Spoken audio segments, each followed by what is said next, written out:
Hello and welcome. This is Galaxy News on the Hour. I'm Joseph Oko. The Independent National Electoral Commission have begun a review of the 2019 general elections in Bayelsa State. The workshop was declared open by the National Commissioner of INEC in charge of Edo, Bayelsa and Rivers State, May Agbucheumbu in Yenagoa, the Bayelsa State capital. Speaking on the exercise after meeting with the INEC commissioners and REC, the National Commissioner said the review is to look into the strength and flaws of the 2019 general elections. Decided that national commissioners in all the different states are going to organize a review of the 2019 general elections. And I've been in Edo State, Rivers State, and now I'm in Bayelsa, and we're going to spend the entire day reviewing the 2019 elections. And the intention really is to look at our strengths, our weaknesses, our flaws, things we could have done better. And we also have invited guests who were part of this election. So we get all their comments and suggestions. Also speaking, the State Resident Electoral Commissioner debunked his alleged arrest and transfer of former Administrative Secretary of the Commission. Simple invitation which the police has a right, and I went and told them what they wanted to know, and that's what it is. But the whole press in Bayelsa, everywhere writing things that are untoward to me, they should first know that I'm a pastor of a church, and what I won't do to people, I don't want somebody to do to me, I should not do to people.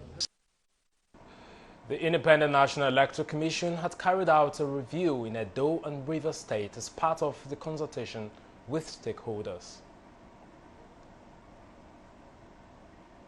Now, a coalition of civil society group has condemned the sudden intervention of Aliko Dangote and Ekiti State Governor Kayode Fayemi to halt investigation of the Emir of Kano, Mohammed Sanusi, over allegations of financial impropriety. National coordinator of the network of the civil society organizations in Nigeria, Victor Kalu, who addressed journalists in Abuja, said the move is unacceptable as the intervention aims at disrupting the legal process, which tends to correct an anomaly. Kalu urged the government of Kano State to remain committed to the investigation, as any move to suspend it will erode citizens' confidence and rubbish the federal government's fight against corruption. He said investigation centers on the need to unravel how public funds were embezzled and should be sustained to expose those culpable. The decision of the Kano State government to stop further investigation, or rather the plan, on this critical public concern issue that borders on misappropriation of public funds based on the sudden intervention of Aliko Dangote and His Excellency Kayode Fayemi, has painted the government on a very negative note. Kalu blamed the Emir for refusing to appear before the Commission of Inquiry investigating the matter, saying such appearance would have cleared all doubts about whether or not the said victim embezzled the money. Kalu accused the Emir of scuttling all efforts to get the truth, since he rejected his right of self-explanation, defense, as well as to make available documentary evidence to aid his investigation. It was noted that the Emir of Kano, Mohammed Sanusi II, in whose leadership in Kano Emirate Council, that's from 2014 to 2017, all these funds got missing or misappropriated, has severally and vehemently refused to honor invitation by the Commission for his right of self-explanation and defense. Speaking further, he said the Emir should be made to face the law if found guilty, or be given all his entitlements if innocent.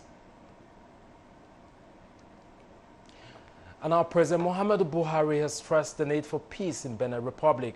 President Buhari, who stressed the importance of peace in the West African nation, was speaking with an audience when he played host to the president of that country, Patrice Talon, at the State House in Abuja.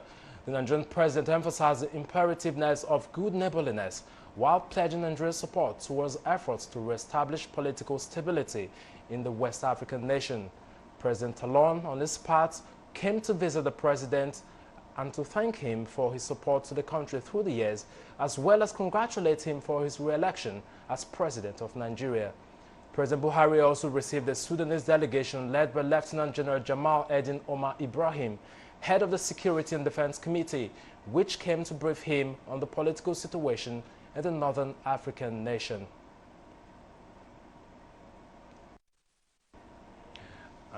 And that's all we got time for, and that's the news on the hour. Thanks so much for joining us. There'll be more reports by 6:30. Do join us again. I'm Joseph Oko.